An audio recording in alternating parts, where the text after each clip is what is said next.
John Fleming from Louisiana was here, family physician, board certified. Phil Gingrey, an obstetrician gynecologist from Georgia, was also here. I think members of Congress will be coming in and going out. I don't need to make a long speech. You know why you're here. I want to just congratulate Mary Garland for all she has done in the state of Wyoming. We have 7% board certified teachers, the 3% nationally. We know we have about 85% of physicians are board certified, so it certainly gives room to grow. But I really like what you've done in Wyoming with the Logan Awards to schools where 20% of the teachers are board certified. You provide certificates, and I try to go visit schools and visit with student bodies. And over the last couple of weeks, I was traveling around the state over both the President's Day weekend as well as Martin Luther King week, and traveling to visit schools. And I try to select schools where we either have a number of newly board certified teachers or where they have met the criteria of 20%, the Albogan, is that what you call the program? The Albogan? The meritorious schools. So we continue to work to ratchet it up, to have more and more teachers. We know the students ask great questions. I see the difference when I go to those schools, so I'm here to congratulate you, encourage you. I don't want to hold up the panel, but I do want to introduce the chairman of the discussion, who's also the president of the board certification, Ron Thorpe, who has a long and distinguished career in education, politics, a degree in classics, which shows there is a lot to education, knowing subjects as well as knowing how to teach the information. So, Mary, thank you so very much. Ron, it's your show. Thank you all for being here and taking the time. I know that there are going to be other members of Congress stopping in, and if you notice some, feel free to interrupt. There are 3 senators who are physicians, about 16 who are board certified, about 16 members of the House, and I know more are running this year because of the involvement of healthcare and politics and moving forward as a nation. So Ron, thank you. Thanks so much for all being here and for allowing me to speak today. Thank you. So I want to start with just a very simple quote, and it comes on the homepage of the American Board of Medical Specialties, so our counterpart in medicine. The American Board for Medical Specialties, recognized as the gold standard in physician certification, believes higher standards for physicians means better care for patients. We will be crafting our version of that statement for the homepage of the National Board for Professional Teaching Standards. What I hear in that statement is that certification is the medical profession's assurance to the public that this is an accomplished practitioner. And since they believe that certified physicians make a difference in patient care, you must conclude only one thing. You have to have as many board-certified physicians as possible. That's how it works.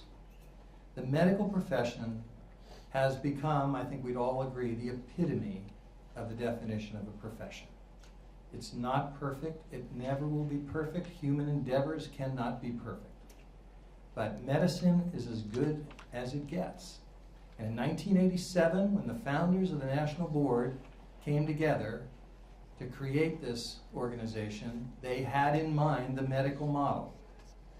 People knew what medicine had done throughout the 20th century to become what it is today. And if you've looked at any of the history, 100 years ago, medicine was not the epitome of a profession. Conscious decisions were made. And it was a lot of work over decades. We created standards, profession-based and determined standards in 25 different areas of teaching. We created a very good process for certifying when teachers meet those standards. It's not perfect. We're trying to make it better. We're always trying to make it better. But you won't find a better process out there now that will certify, that will show you when a teacher is highly accomplished. What we have not done that medicine did was make this the norm, not the exception.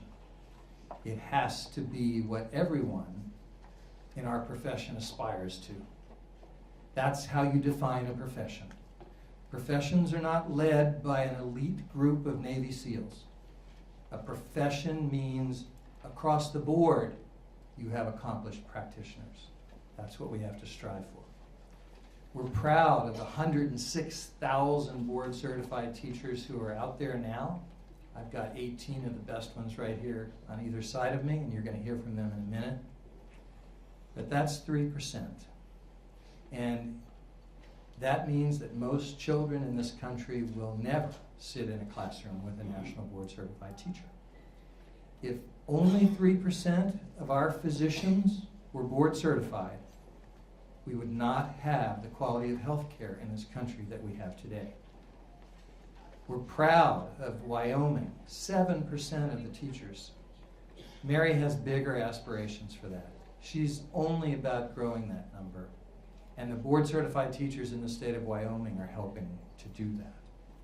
What we want to talk with the members of the House and the Senate who have lived this experience themselves as physicians, we think that they are in a great position to understand what we're trying to do to help teaching get to the same place.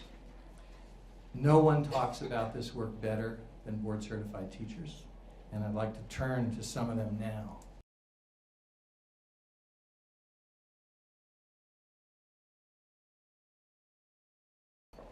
I did come from a different profession.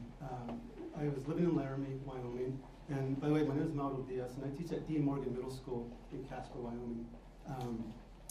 So I was living in Laramie, I was working in business, and I came to a crossroads about what I was going to continue in my business career or do something different, and so I chose teaching. In the business world, I got a lot of feedback about how I was doing in many, many ways, not just by my superiors, but customers. Everyone gave me feedback. When I started teaching, that was not what happened. I didn't get a lot of feedback. You get a feedback maybe once or twice a year about how you're doing, but mostly basically how you're meeting sort of the district goals, not about the relationship with your students. And so that was, to me, I had to sort of decide, after teaching about 7 years or 7 or 8 years, I kind of had to decide, how do I get that feedback that I need?